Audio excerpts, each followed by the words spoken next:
This is like an emergency room here, sort of 15 doctors. Yeah, I know. It's always a situation. But that's good. That's good. We get it. So I see you. Is that the right format? Yeah. Well, we are talking from the moon to Mars. Yes. I know. It's one of the easiest way to communicate today. So it's well, once you're in there, yes. Yeah. Well, in a way, we met last week, so it was easier. But I see that there is a staff around you. So now everything is working. Yes, it's working. I think so. Yeah. Okay. Can you hear me well? Oh yes, very well. I hear you super. So thank you so much for your connection. Not at all. It's a first for us, actually. We've never used this format before, so. Okay, super. Well, there is always the first time, but it's COVID did a kind of a technological acceleration. So it's one potential alternative to generate dialogue, and it works very well. It's good. It's great. So, our books are dialoguing now. Yes, do I have to reorganize them to match yours, or? No, well, my bookshelf is a messy situation, like my mind. So it's perfectly coherent with myself. As long as there's an analogy between the mind and the bookshelf, it's fine. Well. Yeah, on my back there is a lot of Renaissance, Battista Alberti, Baroque, and this kind of serious stuff by previous ages. I can probably help you with Baroque. It's over here. You can. Well, anyway. So we can exchange our books. That would be fun. Yeah. So I mean, I just wanted to explain you the reason why. Can you hear me? Yes, I can. Yeah. Okay. So as you know, those dialogues are sponsored by Rubner Haus, which is, as you probably know, is a well-known company devoted to wood production and timber production. But the good reason is that because they are giving as a gift to the city of Milan a new stand, a completely new stand for the city, which will be inaugurated at the end of this month. So we did some sort of dialogues to introduce some key arguments in architecture, inviting some good friends and architects to discuss about general keywords. So it's not about timber, it's not about production, but it's about keywords related to architecture. And today, I would like to discuss with you about the key center, which is quality in architecture. So how important is quality in a design process? But before doing that, as usual, I introduce your office. You don't need it, but it's for our general public. Sometimes it's needed. Your office was opened at Sauerburch and Houghton in London, 1989. I was thinking 1989 was an amazing year. The fall of Berlin Wall, the exhibition of deconstructivism as MoMA, and I was in Delft studying for my university with Hermann Herzberg and Rem Koolhaas. So really? We started our office virtually on the 1st of January 1989. At that time, nobody had an inkling about the wall and the reunification. I mean, that was a surprise. 1st of January. Can you hear me? Amazing. So yeah. No, I can hear you. Can you? Yes, I can. Yeah. Okay. So, but now, I mean, it's from your small office, London, 1st January 1989. Now you have a fantastic office based in Berlin, 19 partners, 10 associated, and nearly 150 people working for you. So it's incredible to see how in 30 years of life your office grew up so well, and apparently going through your work so coherently, because this is very interesting to me. I'm very impressed by the strong coherence of your research on your work from the smaller scale to the large urban object. So this is the sense of an amazing path that you follow along the years. Yes, I mean, we've been always working with the office very, very closely, and how shall I put it? I mean, that sort of quantitative success is almost a byproduct of the work, if you like. I mean, we're also teaching for some time. I mean, I was teaching in all probably something like 15 years or so, or maybe even 20 nearly, in different institutions, and first in London, then in Berlin, then in Stuttgart, then in I remember in America, and so on. Yeah, I mean, there's been a continuous interest and a continuous research, if you like. Yeah. And of course, the work plays a big role in it because it's practical research. I mean, we started off with the GSW project in Davos in 1991. Yeah. And we worked on it for 9 years, and we were sort of somehow, we were complete beginners, and we were kind of somehow jumping into this subject of sustainability and kind of what kindly called low energy architecture. And we had no idea. And so basically working on this project for 9 years, you obviously, just for the mere fact that you have to constantly answer questions about these kind of things which are not normal, which are prototypical and so on, you start to become somewhat of not quite an expert, but somehow it becomes one of your main interests. And so then you started to teach those subjects as well. And then other projects feed the same thing and so on. It's a continuous development. And of course, other themes are running in parallel. There's, I mean, the post-industrial city has been, I mean, Berlin obviously is very atypical for this kind of phenomenon. But we didn't, at the beginning at least, we didn't work so much in Berlin. We were doing a lot all over Europe in various locations, and quite often locations that were had to do with industrialization. Even though I must confess that I met your work for the first time with the GSW headquarters in Berlin, this amazing tower, which became probably one of the most important early projects, because I remember the first time I saw it, I was in Berlin. I was shocked because it was so different and so Berlin in the meantime.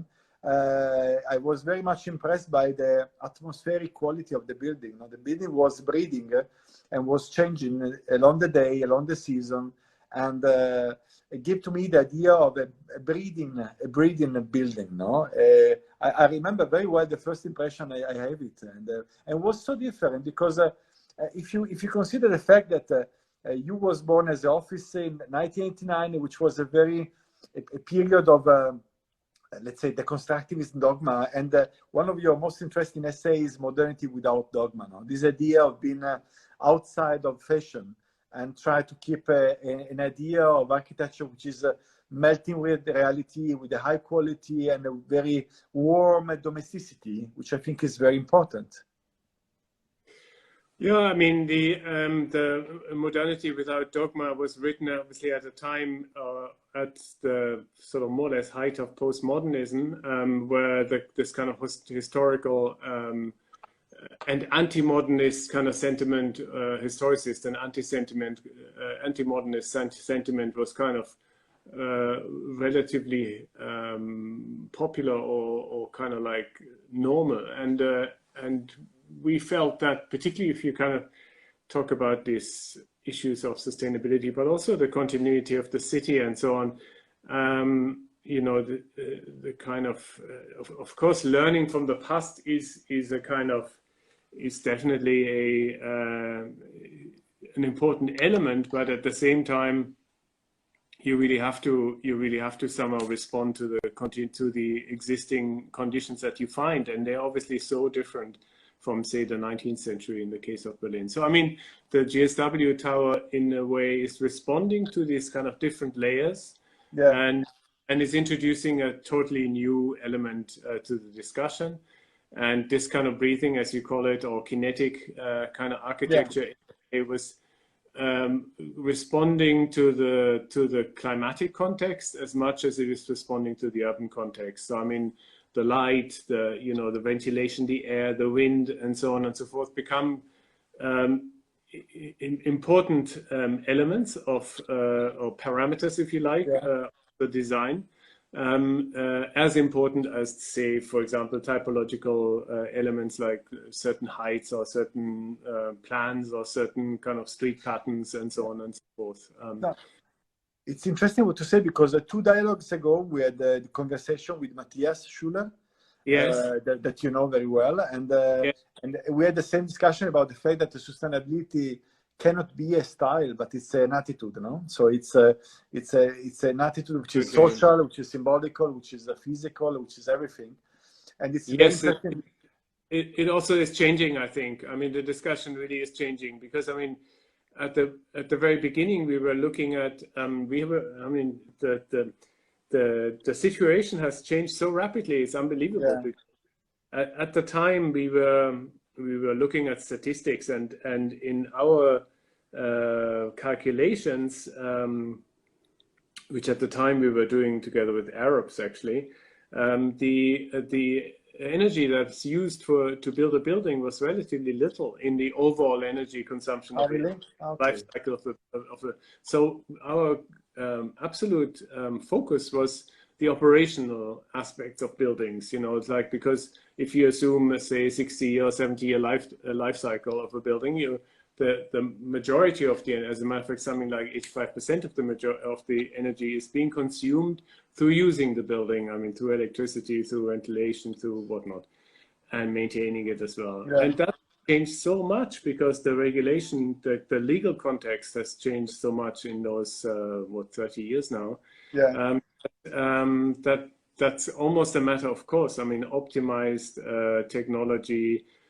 Certain kind of ratios of whatever windows and the volumes and so on and so forth have become absolute standard. I mean, it was a totally different at the time. Yeah. And now, of course, our attention is slightly shifting. We're shifting towards more towards what we call gray energy, which is kind of the actual material, the energy embedded in the material, which again kind of is interestingly referring back to the city and what you find in the city. Absolutely. And how you kind of respond to it, and how you, as Robert Harbison once put it, how you live in your own ruins.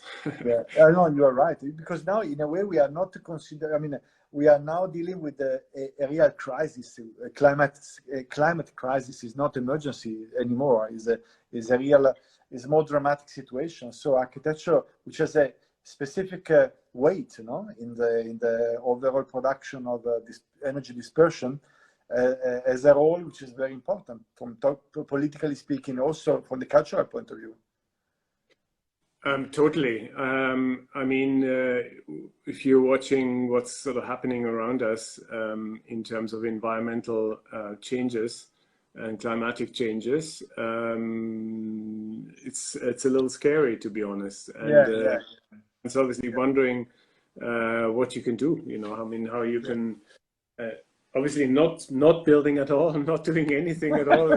But this is not a solution. I mean, would be an answer, but at the same time, there are obviously demands. There's you know, and there's also need to improve and so on and so forth. So one has to find a balance.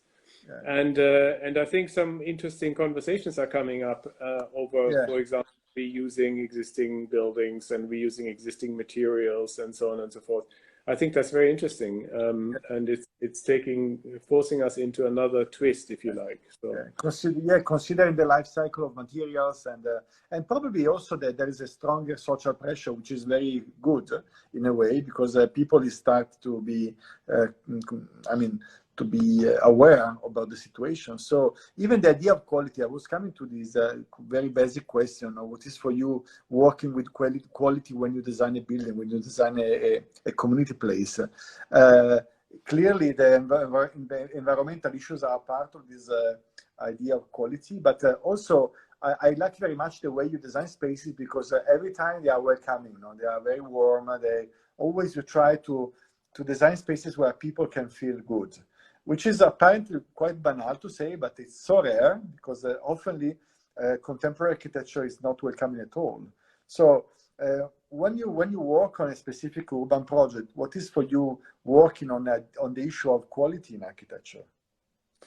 And that's obviously very difficult to pinpoint verbally. I mean, there's obviously with our kind of studies in color and our kind of passion for color, we are very partial to Bruno Taut's work, and Bruno Taut as a person as well.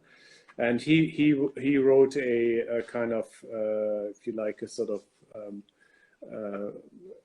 it's more than an essay. It's almost a book on teaching methods in architecture, and he speaks about proportion. He says it's all about, in the end, it's all about proportion, and he doesn't mean the classical proportion in terms of dimension, and even dimension of building in relation to the person, but it's more the relationship, if you like. It's the kind of, you know, relationship between people in a space, between spaces, I mean, a sequence of spaces or networks of spaces, and so on and so forth. And in a way, I mean, that's what our work is about. It's like, and it's a process that you kind of work your way into it and slowly approach this kind of level of, hopefully, perfection that you are intending or going for. The problem is, of course, that you're not alone. I mean, it's not just we are working in teams in the office and also with consultants and clients, but we are very dependent on both kind of authorities, kind of legal context in which we're working, and then particularly also contractors and clients who are, you know, you have to find people who are somehow coinciding with your interests. You have to follow the same aims. And if you're not, then it becomes, can be hard work and can also be additionally difficult, if you like. So, I mean, quality, I mean, if you find a contractor or a kind of craftsperson who still has pride in his or her own work, and somehow you know, develops what you are proposing and kind of chips in with their own experience and their own skills, that can be so wonderful. That can be an incredible dialogue which kind of leads to results which neither of us have had kind of anticipated.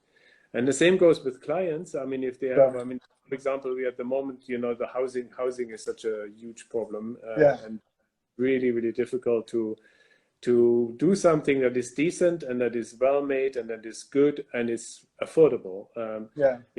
Like, it seems quality in that sense seems to be a luxury, and that's totally crazy. Again, I mean, looking back to Bruno Taut, I mean, if you think of those Siedlungen, which you know very well, outside Berlin, which are so beautifully designed. They're very, very simple. They're small, but they have everything you need, and they're sort of robust and you know, good to touch and so on and so forth. And it's good. It's kind of lasting materials. Today, that all of that seems to be so difficult. And we have, in one instance, one project that we found some clients, or they found us, as a matter of fact, who really have very high hopes for a little quarter. We call it Petit Finistère, like the socialist, you know, utopian project, which is a sort of, it's like a courtyard surrounded by buildings, and it's in the majority for people who normally are excluded from the market, so people who have difficulties even finding. And it happens to be out of wood, by the way, and so combining this kind of gray energy, conscientiousness, and this attempt to reduce kind of carbon footprint with a social agenda. And that really can only work if you have partners who somehow push along, you know, who kind of like bring you also into new fields and so on and so forth. If that happens, that's wonderful. And then that's quality on many levels, you know. You're right that today probably one of the most interesting field of research could be a new kind of housing, because the housing in this moment, where after COVID probably the social situation will be more drastically changing, no? With the people more fragile from the economic point of view, social housing will be even more important. It will be one of the, in a way, probably a way to rethink about the idea of welfare in 21st century through a new agenda on housing, which is, I think, it's so important and so urgent from the political point of view. Absolutely, and it's also, I think, it's the foundation of architecture. To make a place where you can live, where you settle, you kind of, you know, where you are at home, is the kind of most fundamental thing that architects can provide. And it's a great shame that through partially maybe through this kind of post-war mass fabrication of housing, but also then through the kind of neoliberal transformation of the housing market into a kind of more or less like a financial market, if you like. Yeah. It's become so underdeveloped or under-discussed as well.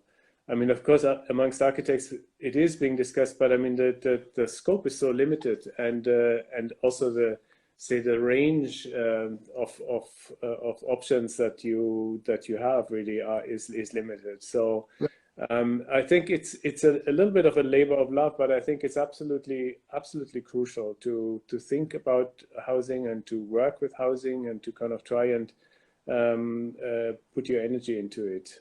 I was considering the idea of beauty of simplicity. I always loved your project for the parish church in Köln, which is this timber building with this amazing light inside, so simply designed, so beautiful geometry, and it looks like a place where beauty met the quality of construction and a good client, isn't it? Or it's only good pictures?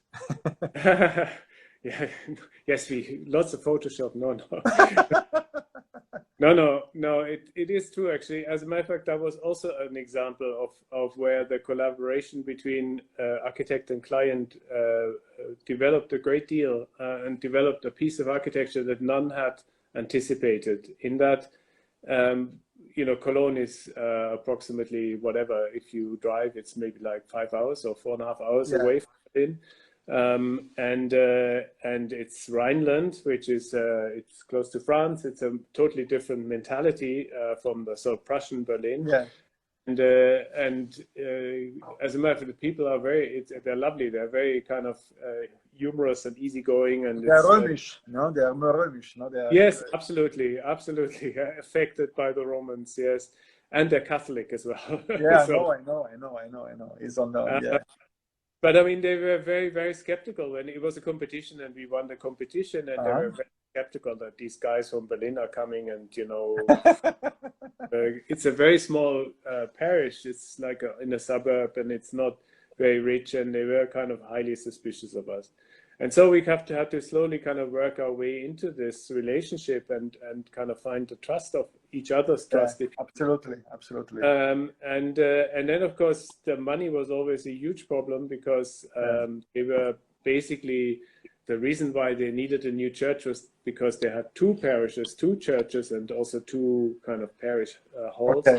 That needed to be merged into one, because the quantity of people who were active in the church is reduced, and so there was never enough money, and we had at the beginning designed a project that was made of concrete, and we were thinking of sort of Tadao, like what kind of. And then you shift to timber. And then we basically ran out of money, and we said, okay. Then but it's beautiful. It's so beautiful. I love it. I like it too, actually. And it's because you save on the finishes. I mean, basically, it's a raw construction. There's a little bit of wax on the walls, but that's about it. We have no plaster, and everything is somehow integrated. And then, of course, not that I don't want to make some advertisements for timber construction. No, but it's I'm not talking on this kind of circumcised, but this material. The great advantage of timber is that it's being prefabricated in a factory, and it comes with precision of a cabinet piece, So we. First of all, it's very fast, and the quality of the work is just so much better than anything that is being done in bad weather and by people who are there or not there, and the sequence of trades is never working out, and so on and so forth. So I mean that was a real discovery for us. And then you told me something that is important, that the design of working on quality means going through dialogue, dialogue is a fundamental part of this research for quality. And yeah, just absolutely. Unless you do it all yourself. I mean, sure, which is not possible because this is not the work of the architect. Exactly. We are getting closer to the end, but I want to tell you, I want to tell something. Since we met last week, the second important work in Italy you did is M9 in Mestre, and next year we are waiting for this show about your 30 years in the museum, which was designed by yourself next May 2021. So. I know that Mestre has been quite tough as a work. It was very intense, but now the result is important, and I know that they are trying to revitalize and to use this amazing operation as a way to regenerate that part of the city. But can you tell us just a preview about your idea of what will be the exhibition? So we'll bring our people to see it in less than 1 year. Yes, I mean, as you know, architectural exhibitions are always very difficult because you are exhibiting something that is not there. I mean, it's not like an art exhibition where you hang a painting or you place a sculpture or you have a projection even or something. That is it, that's the work. No, it's about a building that is somewhere hundreds of kilometers away, and all you can do is kind of represent this through a kind of photograph, through models in any way. So our concept for the moment is to, and this is also slightly developed out of the needs that come with the Corona situation, is that we are concentrating on models. We will have about 50 models or so in the top space, beautiful exhibition space on the M9 top floor, and we will offer either an app for people who want to use their own iPhone, their own smartphone, or an iPhone to be picked up at the entrance, which will obviously be sanitized before you get it, and it will offer you on the iPhone or on the app.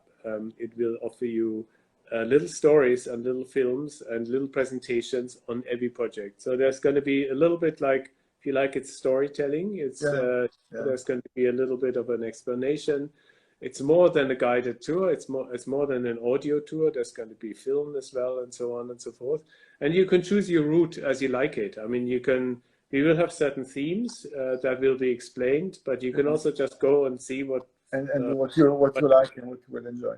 You kind of just press the number or you press the key or whatever, and then you get this story. And at the same time, we will have a kind of large display of drawings. I mean, that we were making through the years. They will not be our kind of working drawings, and they will also not be renderings, as you know. But they're drawings which are, well, at the beginning there were sort of drawings of architectures that we were hoping for. It's like at the beginning when you make all these projections, you take part in competitions of projects that you would never be able to cope with, but you nevertheless, you kind of somehow want to be part of the discussion, and you develop your own language, if you like. And then as we went, we were kind of more and more starting to try and find ways of expressing the, if you like, the heart or the kind of the sort of nexus of a project through a drawing that is specially designed or specially made for that singular purpose, and it's trying to find its own form, if you like, as the medium, as we all know, is part of the message.